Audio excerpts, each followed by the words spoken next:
We're following a developing story involving the attempted hacking of two state election systems.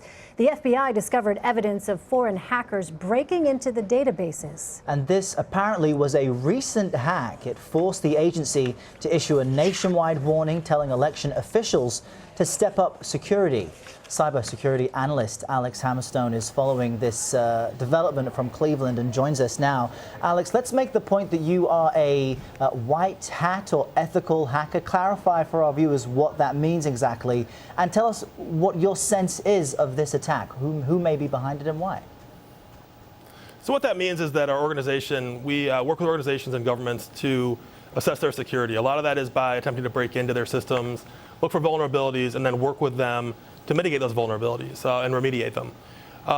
As far as what's going on here, looking at the early reports, it appears that from the FBI bulletin, the mitigation that they're suggesting leads us to believe that it may not have been a very sophisticated attack, only because the things that they're recommending are very basic application security type things to fix.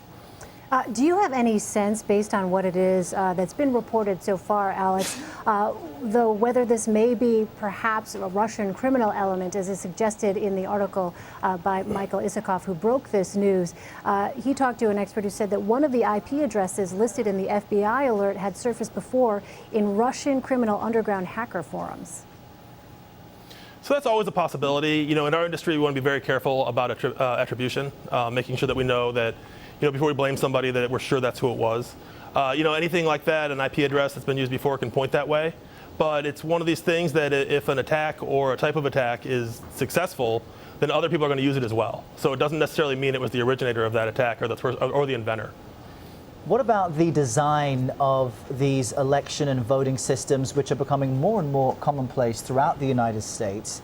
In what ways are they protected against this type of thing? I mean, there isn't such a thing as an unhackable phone. Is there such a thing as an unhackable election database? So that's always a tough question. If you're looking at this is, from the reports, it appears to be a compromise of the databases and access to the databases, not a compromise of the actual voting machines themselves. So with these, there are a lot of things that you can do to secure a database. It doesn't look like, again, from the list of mitigations that were recommended, it doesn't look like the basic security programs were followed in this case. So we know that there were likely two states involved in the hack, but how concerning is it? How likely do you think it is that other states might have been affected as well? It's always concerning. I'm sitting here in Ohio, and we have 88 counties. Each one has an election board. So when you think about how close the elections are, just a couple months away, and that right now, we're sending out bulletins about how to secure our systems, it's a little bit concerning. There's not a lot of time to do it. So it's likely just out there that when you look at different systems, it's not uncommon for these security flaws to exist.